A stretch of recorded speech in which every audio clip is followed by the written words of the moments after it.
Good evening and welcome to Hungary Report, starting off Public Media M1's foreign language news hour. I'm Csenge Gabriela Ibolya with today's news from Hungary and the Carpathian Basin. Let's begin. Transylvania's Nagyszeben is where heads of EU governments and states met for the last time before the European parliamentary elections. The main subject was Europe's future. In spite of the migration crisis and the Brexit chaos, several people have already stated that they will accept an optimistic declaration.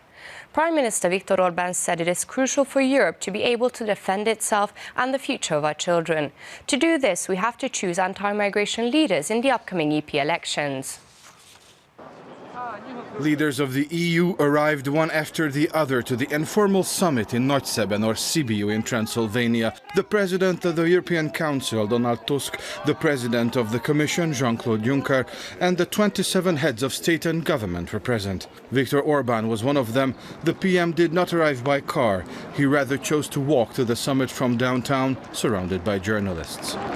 The original task of the summit was to open a new chapter in EU history after Brexit, but things have changed when it turned out that the UK, for the moment, remains to be an EU member state. And by now the EU has failed to come up with answers to a series of other problems, for example, establishing a common refugee system. That and the coming EP election is why debating the future of European Union has become even more pressing. Viktor Orbán uploaded a video on his social media site in which he said the top priority for Europe at the moment is to be able to defend itself and the future of our children. The PM added, "For this we have to elect anti-migration leaders 2 weeks from now." Hungary's standpoint is that we have to stop migration. When thinking of the future of Europe, we have to find European leaders who oppose migration and to make Europe be able to defend itself and the future of our children, the PM said. The European leaders met for the last time before the EP elections. The closing declaration of the Sibiu summit about preserving a unified Europe will be adopted in June by the new European Parliament. During his Transylvanian tour, Viktor Orbán visited Hungarian families. There are even places where he was greeted as an old acquaintance. The Prime Minister even uploaded a video to his Facebook page about the trip. He also visited the Reformed Church of Szászfenes, which was built from the support of the Hungarian government. It was consecrated 1.5 years ago. On the second day of his Transylvanian trip, the Prime Minister encouraged the Hungarians in Romania to vote for RMDS, or the Democratic Alliance of Hungarians in Romania, in the EP elections. According to the current surveys, RMDS can expect results above 5%, but it is always said by analysts that this can only happen if the voter turnout in the Hungarian majority counties is high enough. We are getting ready for the European parliamentary elections. There will be a vote in all countries, including Romania. And I would like to say to Hungarians living here to vote for the RMDS list. I would also like to encourage all Romanian nationals to take part in the European elections, just like I'm encouraging Hungarians at home as well as all European people to do the same, so we can give the leaders of Europe the strong mandate they need. Hungary and Brazil take the same approach when it comes to key issues causing a dilemma currently in global politics. They agree about taking a stance against illegal migration and consider discrimination and violence against Christians unacceptable. This was said by the Minister of Foreign Affairs and Trade in Budapest after meeting with his Brazilian colleague. Peter Szijjártó reminded that both countries voted no for the UN's Global Migration Compact. The two ministers also agreed that they'll continuously coordinate their actions against migration in international organizations such as the United Nations. We demand our right to decide who we want to let into our country and to decide who we want to live with in our own country. We both think it's important to show that migration is also a question of security, and the security risks which come with the different waves of migrants have to be taken seriously. A Syrian diplomat abused his position in order to bring 7 members of his family into the Schengen area through Hungary, wrote the Hungarian daily Magyar Nemzet. According to the paper, the Syrian man heads a unit of the UN's High Commission for Refugees in Szeged, the UN organization which regularly criticizes the Hungarian government's migration policies. The diplomat has provided false information when filling in the letters of invitation and also used the official seal of the organization to prepare the applications. This is how he wanted to bring his 2 brothers brothers and his father to Europe.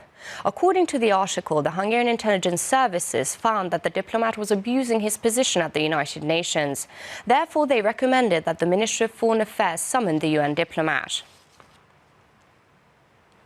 There is only 500 days left until the Eucharistic World Congress in Budapest. According to the organizers, the countdown has now officially begun.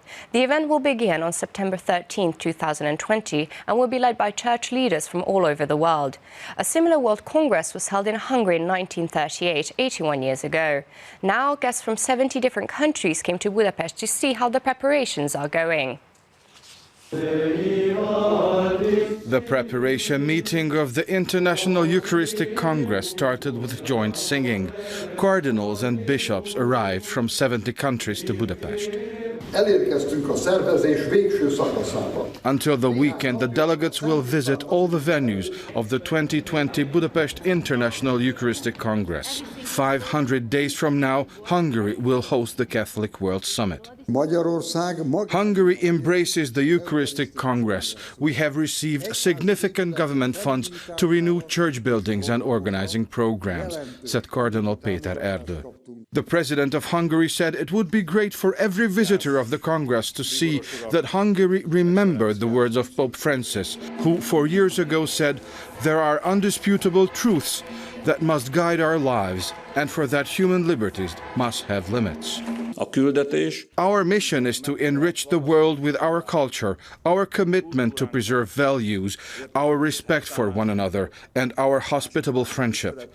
This is what we have brought into the 21st century, and that is what we wish to present next year, because Hungary, for the last 1,000 years, wanted to give more rather than receive more, the president said. Speaker of the Hungarian parliament welcomed the 85 cardinals in the parliament. László Kövér said that for Hungarians, Christianity is the source and the strength of the nation.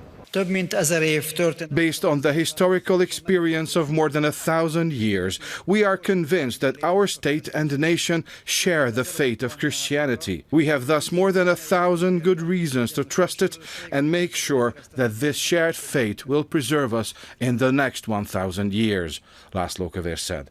The 52nd International Eucharistic Congress will be held in Budapest between the 13th and the 20th of September 2020.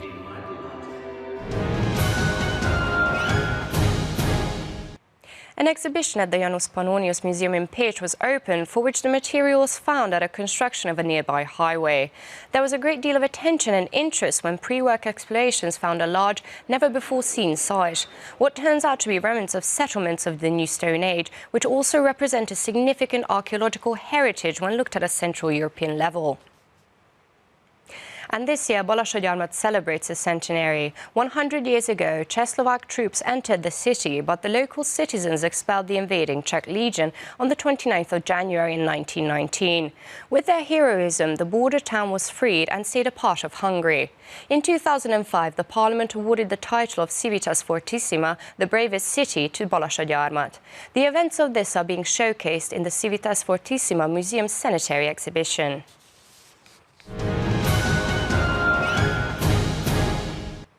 And that's all for now, but don't forget, you can catch Hungary Reports every night after 11 p.m. news and online as always. Do stick around and watch our German, Russian and Chinese language news. Thank you for watching and have a lovely evening.